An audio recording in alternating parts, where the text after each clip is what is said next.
live on Facebook. Yeah.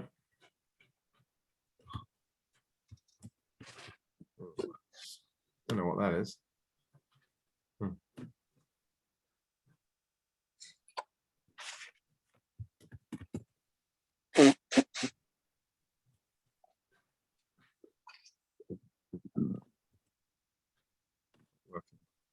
Okay, we'll give up in a minute. We'll just carry on.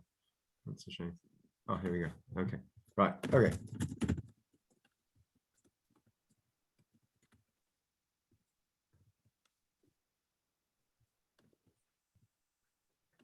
Right. Okay. Sorry for all the delays. Right.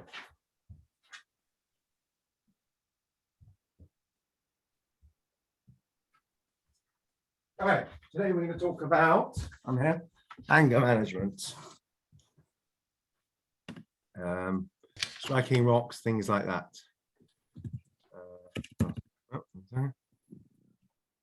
Come round quickly again. Yeah, I know, right? Okay. Yeah. I know, but it seems to come round quickly. How do I get rid of this? Okay. Everything comes round quickly, Pam. Yeah. You go to bed on Sunday night and wake up and it's Friday morning. That's how it feels to me. Yeah. Right, I'm just trying to share the video. Sorry. Okay, here we go. Right. Need a technician to do all this stuff. Maybe so much easier. Right. Okay, here we go. Share to group. Right. Okay, so we're going to do the. Right, here we go. Okay.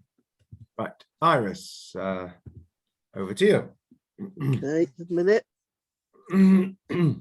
Moses has taught the laws of the red heifer, whose ashes purify a person who has been contaminated by contact with a dead body. After 40 years of journeying through the desert, the people of Israel arrive at the wilderness of Zin. Miriam dies, and the people thirst for water. God tells Moses to speak to a rock and command it to give water.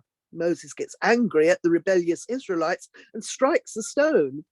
Water issues forth, but Moses is told by God that neither he nor Aaron will enter the promised land. Aaron dies at Hor-Hahar and is succeeded in the high priesthood by his son Eleazar. Venomous snakes attack the Israelite camp after yet another eruption of discontent in which the people speak against God and Moses. God tells Moses to place a brass serpent upon a high pole, and all who will gaze heavenward will be healed. The people sing a song in honor of the miraculous well that provided them water in the desert. Moses leads the people in battles against the Amorite kings, Sihon and Og, who seek to prevent Israel's passage through their territory, and conquers their lands, which lie east of the Jordan. Okay, thank you very much. So you're going to look at the striking of the rock, the anger aspect of it. There's a couple of other times that Moshe got angry that says when he got angry the previous time and he wasn't sure of the halacha because he lost his, wasn't it with the, what was it? What was the other time that he got angry? When he threw down the tablets of the... Well, yes, and we've learned about that and said that may have been a controlled anger. There was one other time, I can't remember. It's not the daughters of Tzalachat. What is it when he says he didn't know the halacha? Is it with the chap with the breaking Shabbos?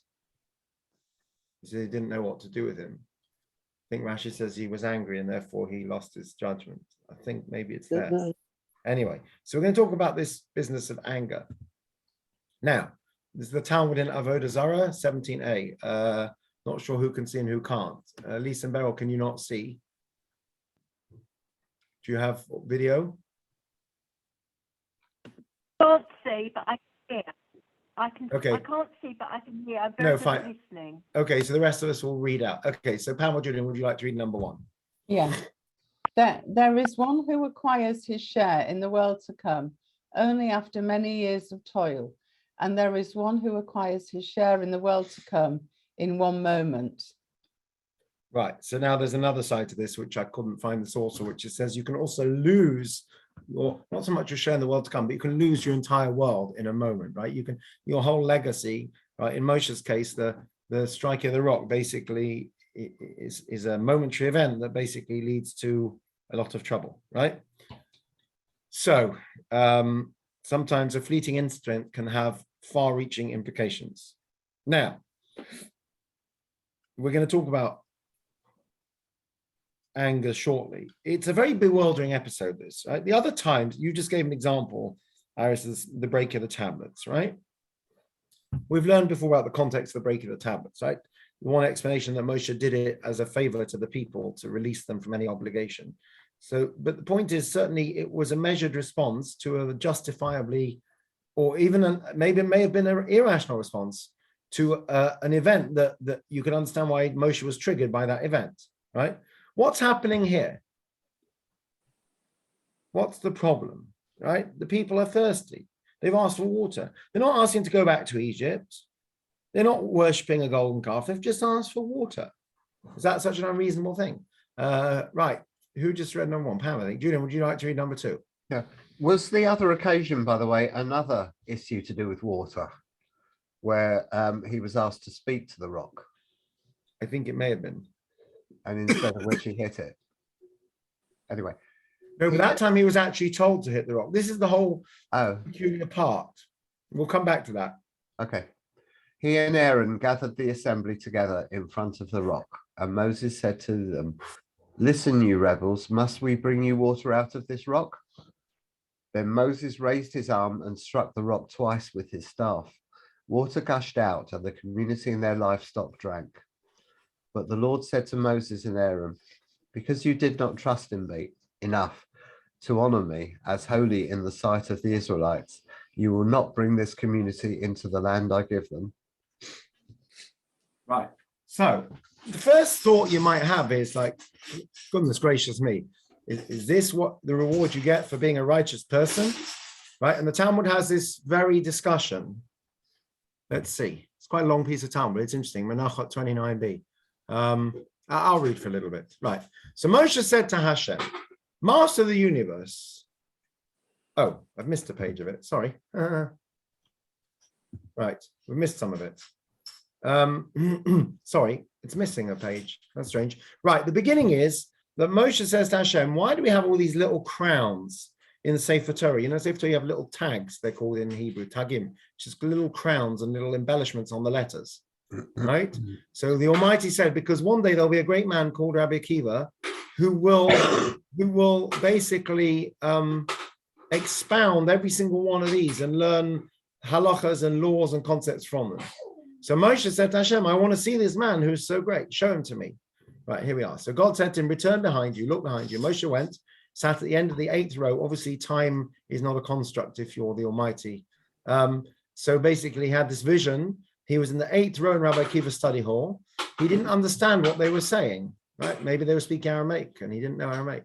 His strength waned. He thought that maybe the reason he doesn't understand is that he's somehow lacking his Torah knowledge.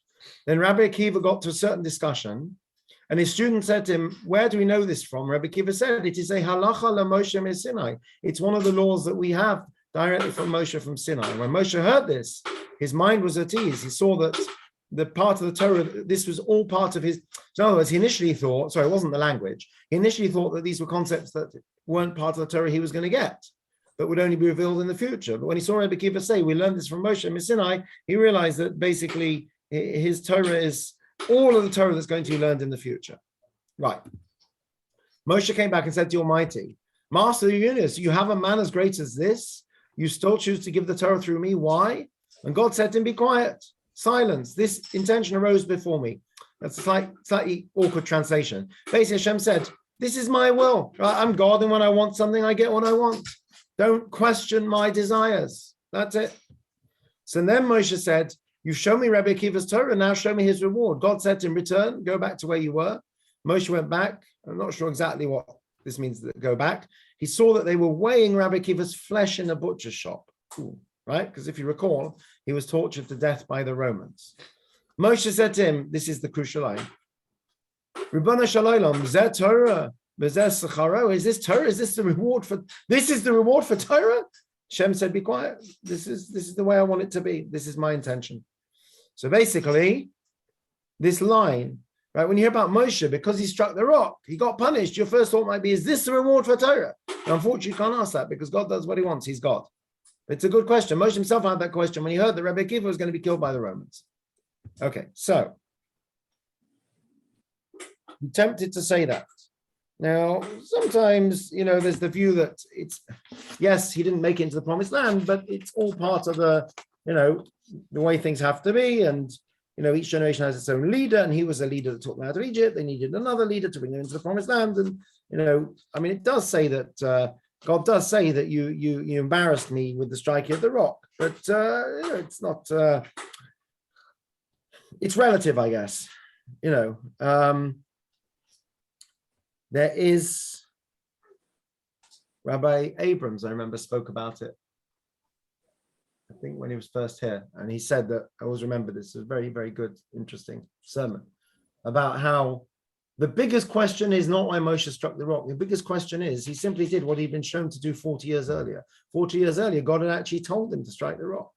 So 40 years later, God says, we're going to get some water from this rock. So Moshe thinks, I know this one. Right, strike it with my staff. And he gets punished for it. So Rabbi Abrams said, what did he do wrong? So the answer is that what worked 40 years ago doesn't always work now. So just because it worked before doesn't mean that you do the same thing again.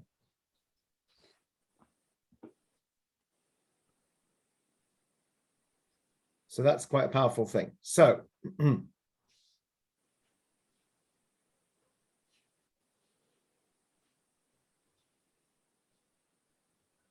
okay. It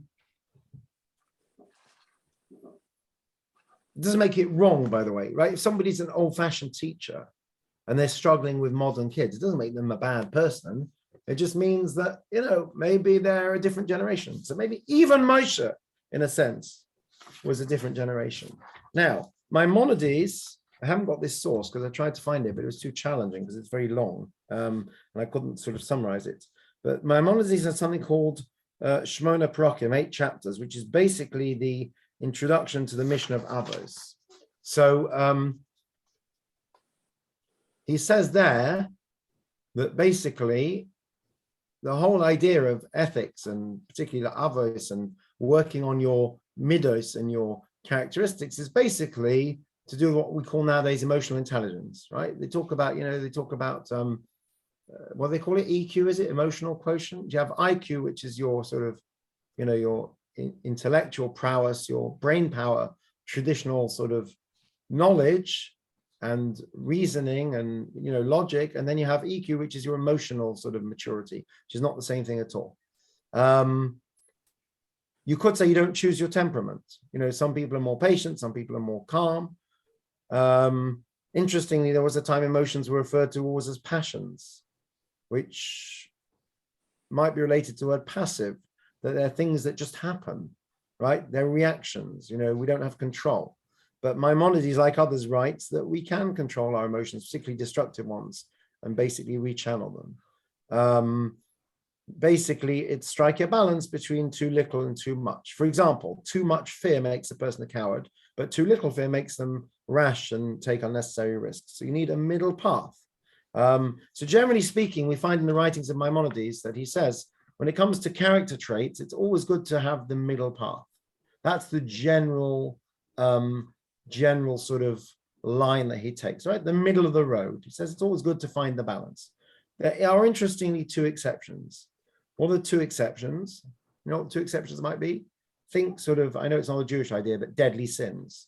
What do you think 2 exceptions might be? Maimonides gives. For the argument of Hashem, that heaven, for the no, more basic than that. In terms of character traits, like envy or courage, or there are 2 character traits he says are always destructive. Any idea what they might be? Oh, anger, anger, right? Which we're talking about now, and the other one is pride. He says pride is always. We're not talking about like I'm proud to be a Jew. We're talking about like boastful, arrogant pride. Okay. So,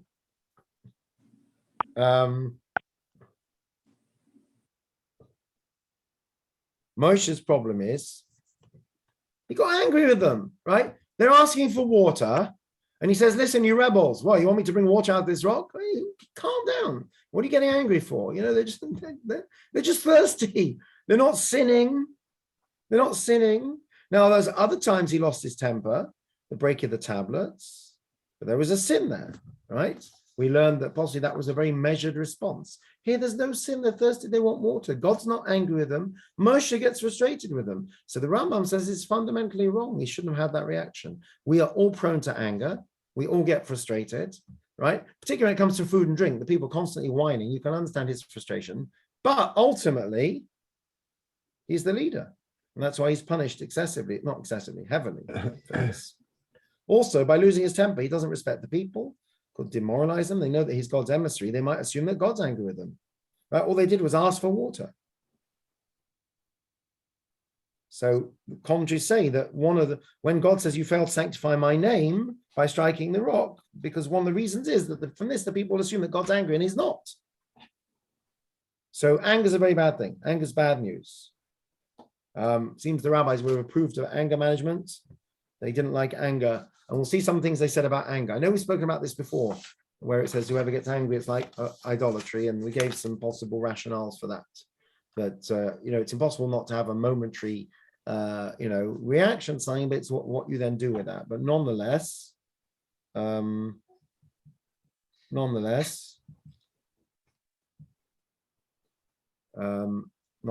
it's better to avoid. Let's see what some of the rabbis say. Iris, would you like to read source number 4? The sages taught there are 3 types of people whose lives are not lives due to their constant suffering: the compassionate, the hot-tempered, and the delicate. Rabbi Yosef said, all of these attributes are found in me. Interesting, right? So what's bad about these things? What's bad about compassion? What does it mean, lives are not lives? Basically, it's not a life to live. I think he means to say that he says that their lives are not real life. People say, you call this living? I can't afford my heating. I can't afford petrol. You call this living, right? So it's kind of saying that, like, that their lives are like are not normal lives. They're constantly suffering. Who's that? The compassionate, the hot-tempered, and the delicate, right? Why compassionate? Well, presumably because they're always sorry for feeling bad for other people's suffering, so that makes them suffer too. Right, and also they end up being cruel to they're kind to the cruel, at least being cruel to the kind, right? If you're compassionate for everyone, and you're never upset, or you never judge anyone, or you never, there's no consequences to anything, then you're going to end up basically, that was Neville Chamberlain, right? Peace in our time. It doesn't work, right? The hot-tempered, he says it's not a life to be angry all the time. And the delicate, the fragile. Rabbi Yosef said, I have all these qualities. Be interesting to see the rest of that Gemara, but I didn't look it up. So there you go. Interesting, it's talking about Pesach. I wonder if it's talking about Pesach cleaning. So that's what they had to say about that. This is what it says elsewhere. Back to Pam, Julian, one of you, I think. Yeah, go on. Any person who becomes angry, if he is a Torah scholar, his wisdom departs from him. And if he is a prophet, his prophecy departs from him. Right, so clouds your judgment, basically. Right, this is what we saw with Moshe. Clouds your judgment. When you're angry, you can't judge things properly. Right. Now, and what does Maimonides say? This famous, it's not there. Famous quote that when a person is angry, it's as if he was worshipping idols. Now, the problem with anger is, when a person's angry, you don't try to reason with them. When a person's angry, they make irrational choices and they say and do things, right? A hot-tempered person, they say and do things that they regret later on. Yeah. So this is why Rambam says there's no middle path when it comes to anger. He says basically you have to avoid it. You have to go to the opposite extreme. Let's see what he has to say about it. It's quite a long one. Who just read? Julian, Pam, do you want to read? Yeah. I'll read. So is anger an extremely evil tendency, and it is proper for man to remove himself from it to the other extreme. One should teach himself not to get angry, even over a matter which befits anger.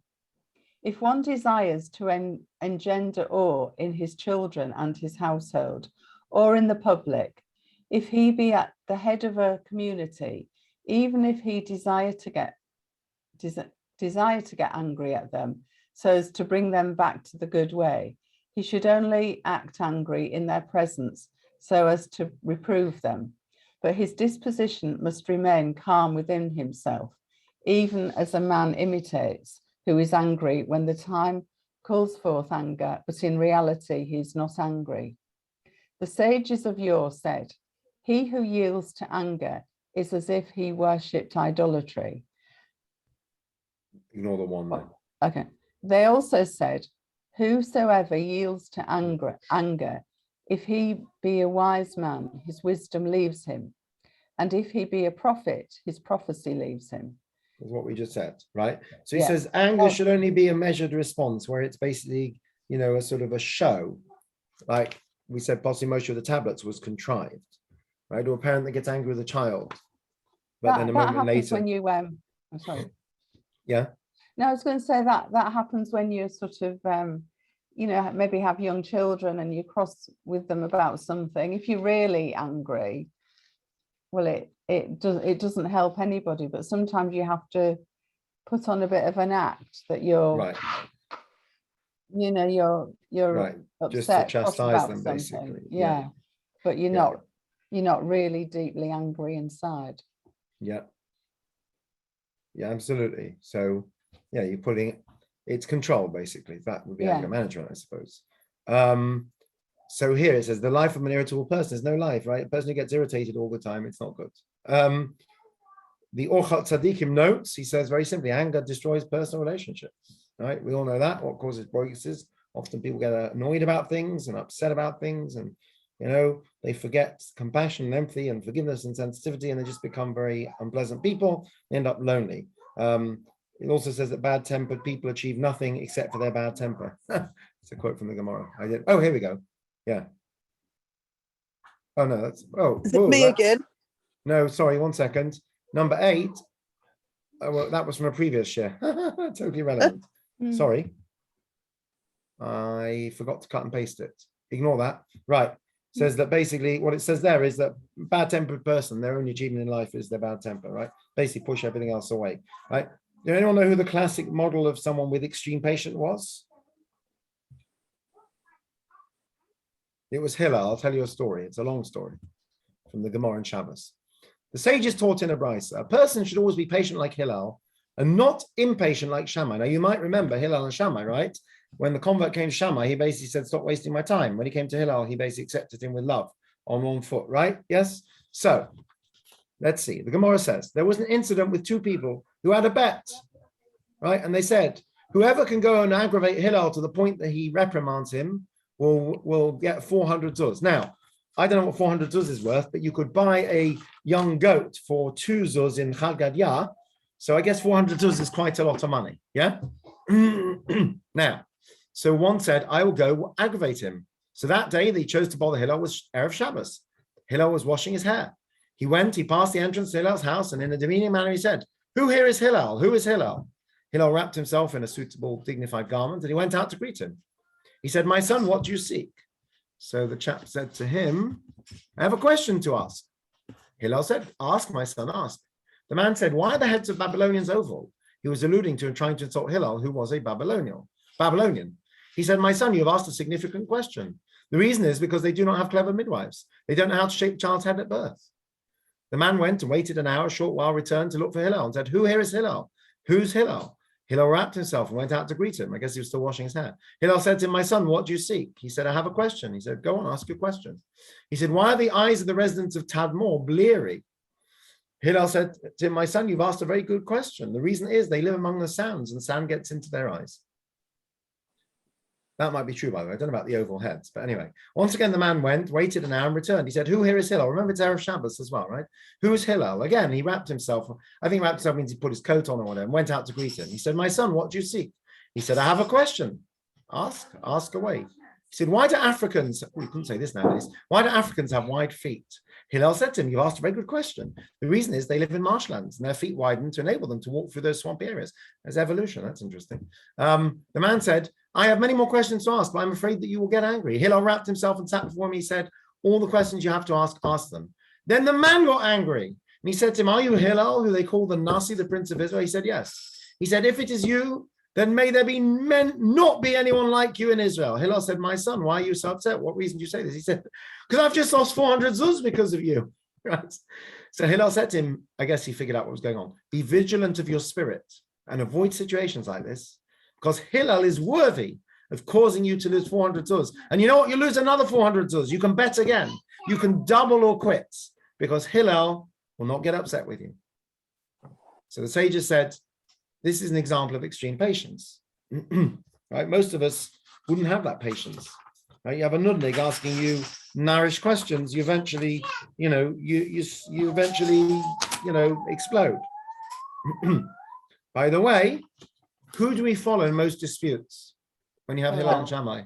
Right. So let's see what the sages said. I think we're back to Julian. Would you like to read? Yeah.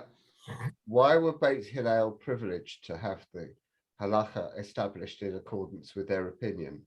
The reason is that they were agreeable and forbearing, showing restraint when affronted. And when they taught the halacha, they would teach both their own statements and the statements of Beit Shammai.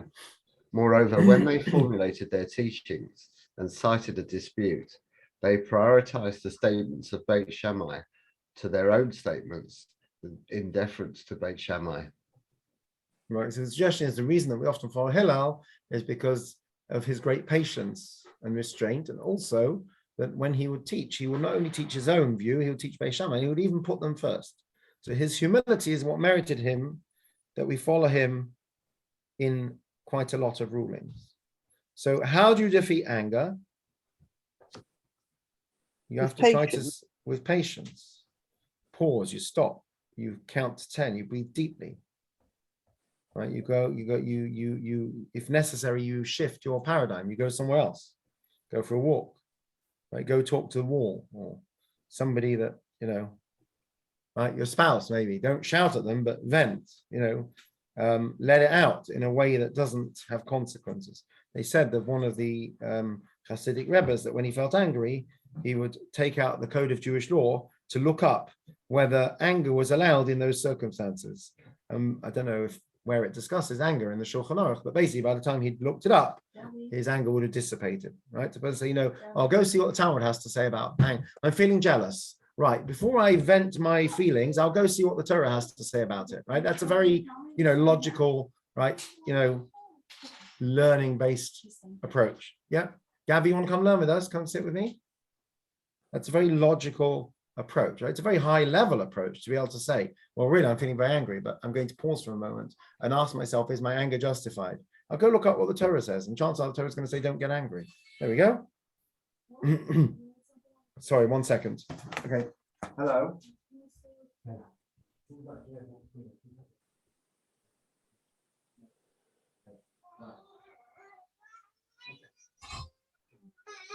You're going to stay with Saturn. Come. Did Mummy go out without you? Okay. Shh. Oh dear. Uncle Julian, look. And Iris, look. All these people. Right, we're learning. We're doing learning. Okay, shh, please. Oh, Gabby, don't cry.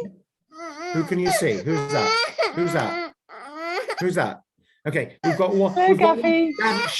We've got one more slide, and then I'll come and play with you. Okay. Shh. Thank you. So, it's easy to criticize Moshe Rabbeinu. We shouldn't. Some people say we shouldn't criticize our great sages. Woe to us if we criticize them who we don't know what we're, what you're messing with. But everything is there to teach us a lesson. The fact is, Moshe was sanctioned for what seems like his anger at striking the rock. That's what the Torah tells us. And whilst you can give lots of other explanations that it was going to be a new generation, he wasn't going to enter the promised land because it needed a new leadership. And so at the end of the day, that's what we're told. So, see what Rabbi Sachs has to say in summary. Who wants to read Rabbi Sachs? Iris, you want to read Rabbi Sachs? Okay. The moral life is one in which we grapple with anger, but never let it win. The verdict of Judaism is simple. Either we defeat anger, or anger will defeat us. There you go. So, the only kind of anger you could argue is permissible would be the kind of righteous indignation, right? Sometimes it's good for people to be, you don't want people that are completely wooden, that have no reaction to anything. So righteous indignation has a place. But anger, as we understand it, as an emotion, as a reaction, generally a very bad idea. And the only anger that Maimonides speaks about is basically where you're, it's educational, you're putting on, you say to your student, I'm very angry with you. But, 5 seconds later, you can see another student and be completely calm. So it's measured. Reasonable chastisement kind of thing. Okay, I think we'll leave it there. Anything else to add, anyone? No? No. Okay. Hopefully we'll be back to full complement next week. Oh. Right. Oh, Beryl, we lost your name. Your name was on there, sorry. Right. Lisa, thank you for joining us. Beryl, thank you for joining us. Everyone, I'm just saying that because we can't see you. We can see everyone else. Thank you for joining us as well. Right, have a nice week. Rabbi. Bye. Bye. Thank you, Rabbi. Bye. Thank you. Wish you Wait. better, Iris. Bye. Yeah, Bye, Iris, we should Gabby. hope you feel better soon. Bye. Thank you.